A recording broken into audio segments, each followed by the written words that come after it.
Are you interested in taking on the challenge of creating your own custom world from scratch in Paralives? If so, this is a video for you. Since I started my series on this channel documenting the creation of my own custom world, I've received questions about how this is possible and what I use to do this in the game's current state. The game is still in early access, and there isn't an official town building mode at the time of me recording this, although this feature is planned to be released at some point.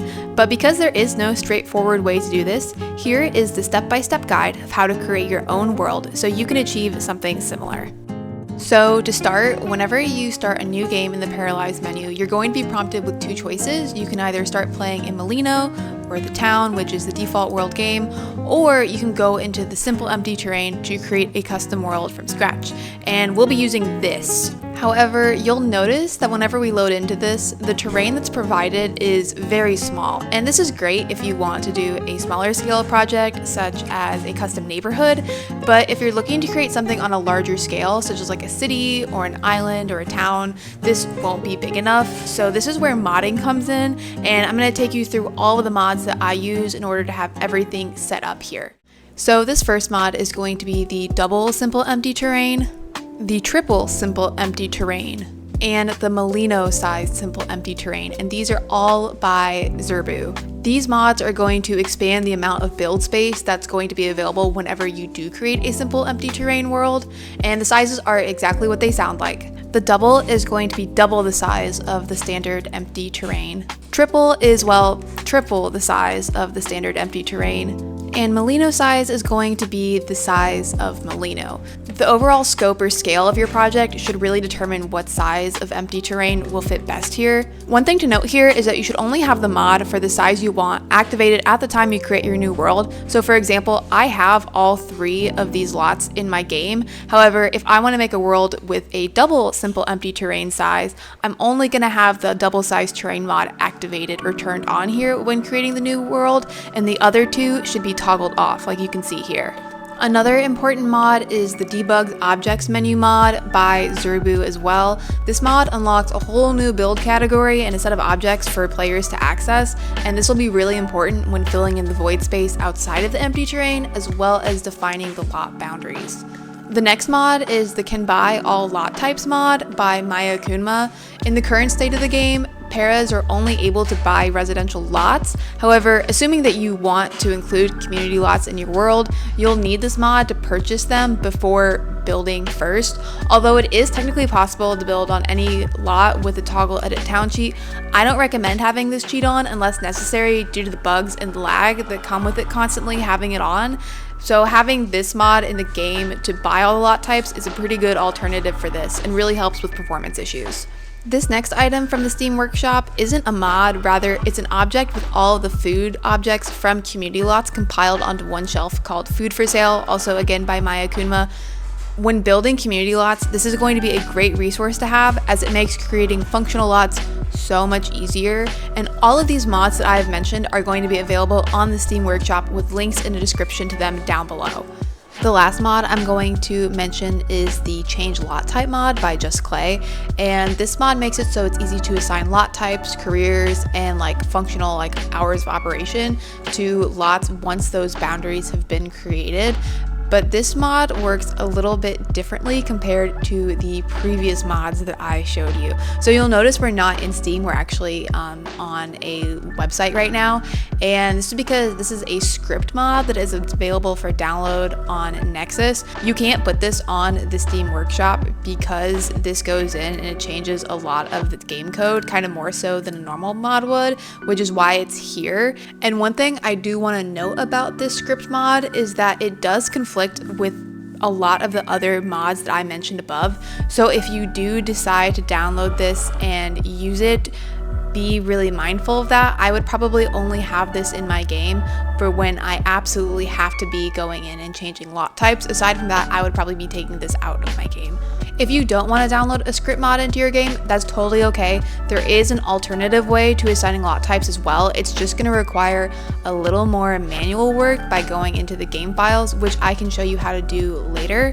But if you do want to use this mod in your game, I will show you how to download this because it isn't very straightforward and it actually took me a few tries to figure it out myself.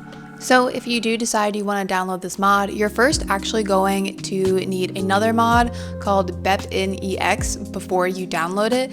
And so if I were to click on this over here, you'll see that it will take me to this page. And the one that we're going to want to download, at least the one that I want to download, I'm playing on a Windows 11 computer, and this is the one that I'm going to go ahead and use. So I'll go ahead and download this here. All right, so you can now see that this zip file is in our downloads, and from here we're going to want to extract it all into this folder, and you'll see that this extracted folder pops up with all of these different files and this folder right here. Now the next step is going to be finding our Paralives folder that we need to drop these new files into.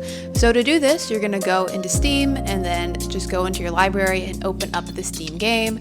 If you go ahead and you right click over here and hit manage, you can go to browse local files. And this is going to pop up the Paralives folder that we're going to be dropping those new files into. Now that we have both folders up, you'll just go ahead and you'll copy everything that's in this extracted folder, and you are just going to paste it here. And so now you'll have these folders and files installed. From here, you're just going to go and open the Paralives game as normal. And this is really just for that mod to go in and create some new files. So as soon as the game kind of boots up, feel free to just exit out of it. So now we can go back onto this website and we can actually manually download the mod itself. And now that this mod is downloaded and we have the zip file here, we'll just do the same thing where we're just going to extract it into this folder, and you'll see that this .dll file is what is showing up. Go ahead and copy this guy, and you're gonna go ahead back into your Paralives folder, and then you'll click on BepInEx. You should see that there are now some folders that have just been created. So you'll hit plugins, and then you'll just go ahead and paste this in here. And from here, everything should be pretty straightforward and set up. You should just be able to run your game and it will work. So I'll show you what it will look like in game if everything's working properly. So now I am back in my Paralives game. I'm in an additional copy of my custom world, Garnet Hollow, that I have been working on. Just to show that this is working as intended, you can see that if I go into the map view and I click on a lot, you can now go ahead and you can change the lot type. So right now I have this as a shop, but maybe I want it as a gym. I can change it there. I can change the name of the shop. I can add a company, which is basically like the name of the company that works there. And then I can also control what jobs that will populate on this lot as well. Like I said earlier, this does kind of conflict with other mods, including mods where you can go ahead and buy these lot types to go and work on them. So I once again really only do recommend having this mod in your game for whenever you have to go in and assign these lot types. Aside from that, I probably wouldn't mess with this, and I would have this outside of your game. Once all of the necessary mods that you want installed in your game are installed, you are good to go, and you can finally start the process of creating a new world. So when starting the new game, you're going to go into the simple empty terrain mode like before. So by default, there's going to be these lot boundaries here on the edges of this world, and this is because this is just one big giant lot. Now, you can always keep this if you want, but given that I think most people are going to be creating a town or a city or an island or whatever, we want to be creating multiple lots. So to get rid of this, you're going to want to go into the cheat window and then type in toggle edit town. And once this is activated, you should be able to take your sledgehammer tool and get rid of this. And before we get started with terraforming, I think the elephant in the room is to really address the void space that is currently around the terrain. Again, this is optional and you can leave your void in the background if you'd like. However, I feel like it personally breaks immersion, and it really doesn't make sense to keep when we can place other objects instead to kind of set dress this a bit. And the objects you place to cover this entirely depend on what type of world you want to create. And we can source these from the debug menu. So if you're going for an island, I would type water into build mode, and you'll see this object pop up called town water. And if you click on this and you place this puts water all around your island. I do kind of recommend doing 2 of these so that way you can look far out into the distance and see it on either side. Alternatively, let's say you want a landlocked world or you only want water on one side. You can go ahead and you can place big pieces of land as well. And to do this, you just type in terrain into the debug menu. And if you scroll down, you can see these big objects here. So for example, this is one of the objects that will pop up here that you can use as a valley. So let's say if I wanted to use this, I could place this here and then make it larger. So for this tutorial, I think I'm going to make my world have this mountainous area over here on this side, and then on the other side will be a small lake. It is totally normal if you place these objects and things still look kind of weird, because the next step is going to be terraforming your terrain. And you can raise and lower the terrain however you would like.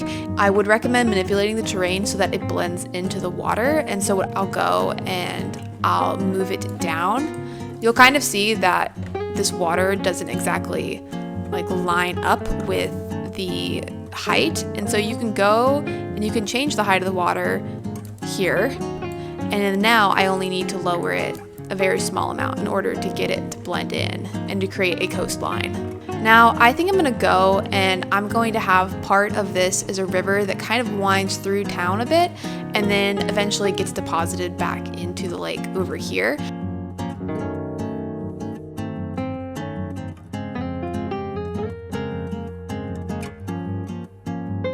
And up here, I do think I want to make somewhat of a slope for houses to be on, so I'm going to go ahead and play with the terrain here as well.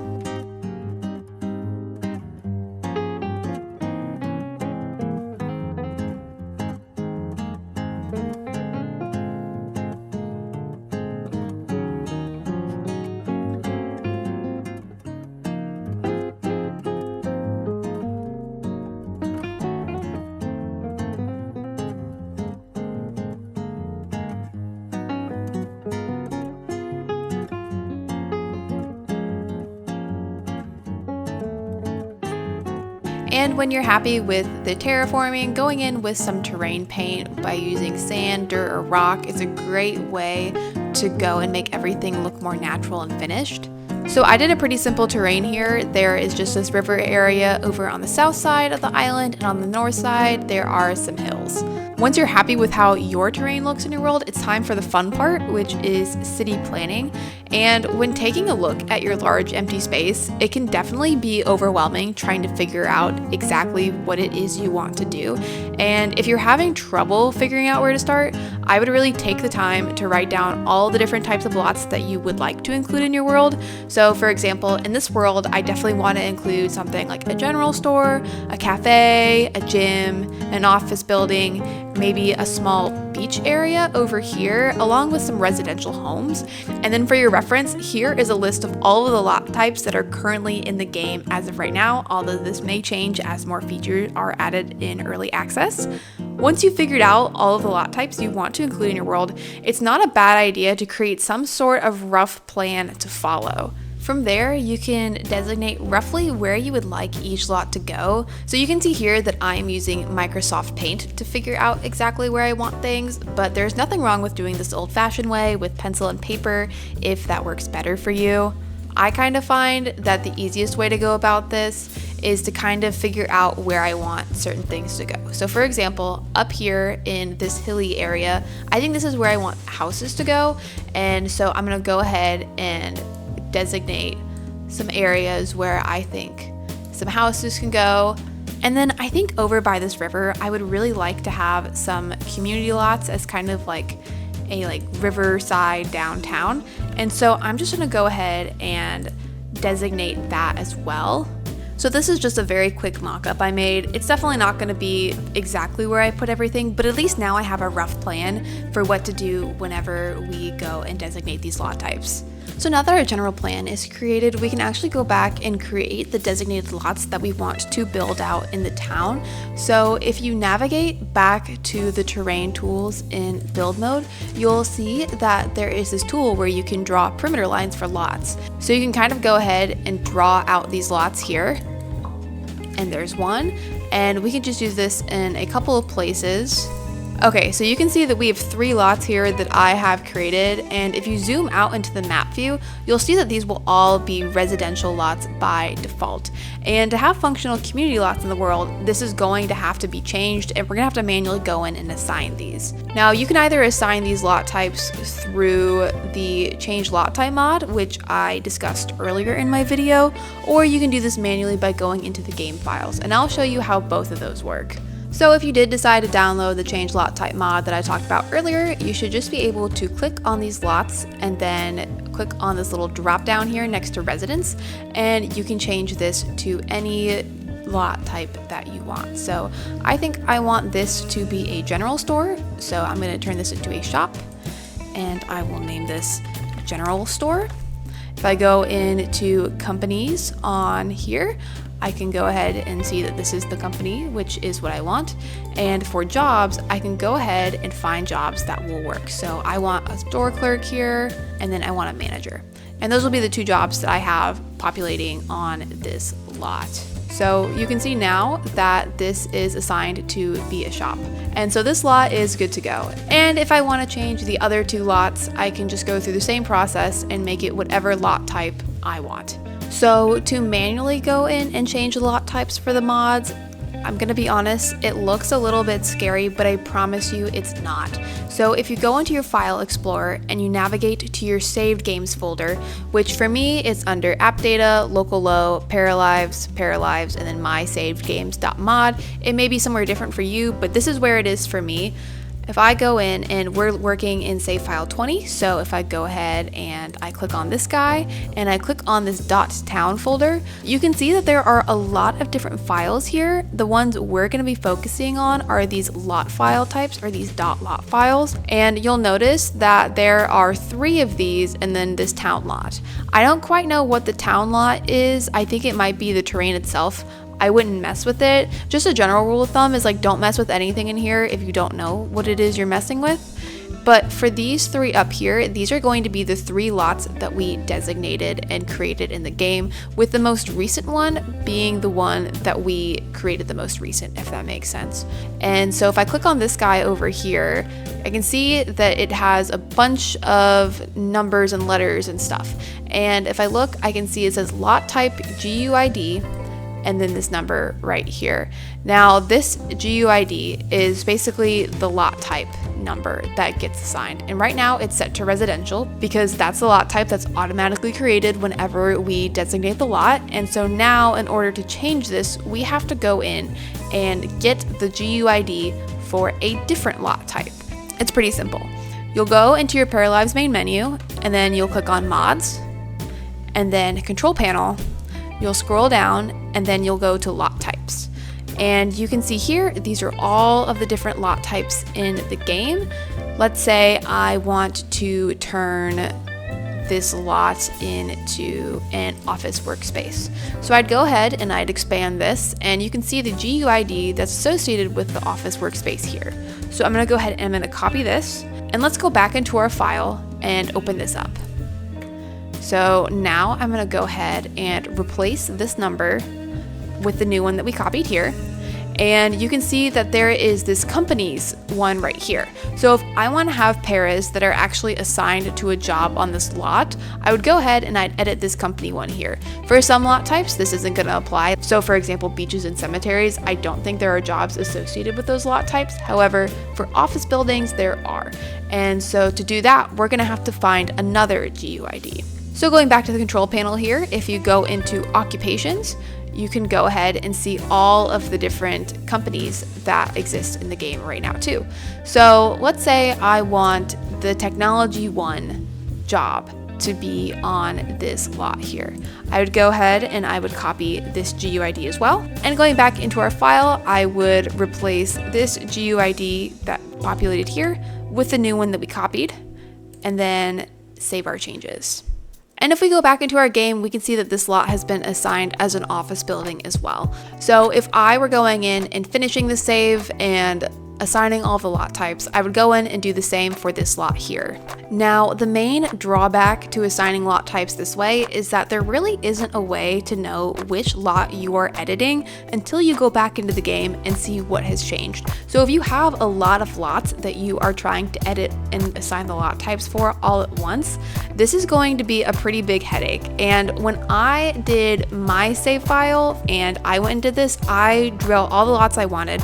And so I probably had 30 of these to go through. And so I actually went and I created a spreadsheet with all of the different GUIDs and what files in my game these corresponded with. It took a long time to do this, and I don't necessarily recommend doing it if you don't have to. I would recommend putting in the other mod to then go and assign it that way, but this gets the job done as well. It's really up to personal preference. The manual way is probably just going to take you a little longer. So let's say that you've gone in and you've assigned all of the lots that you need to for your world. As you can see here, I went ahead and I moved myself into one of the residential lots, and I plopped this house down that I made a couple months ago on here just so there is something. And let's say I want to start with creating a community lot.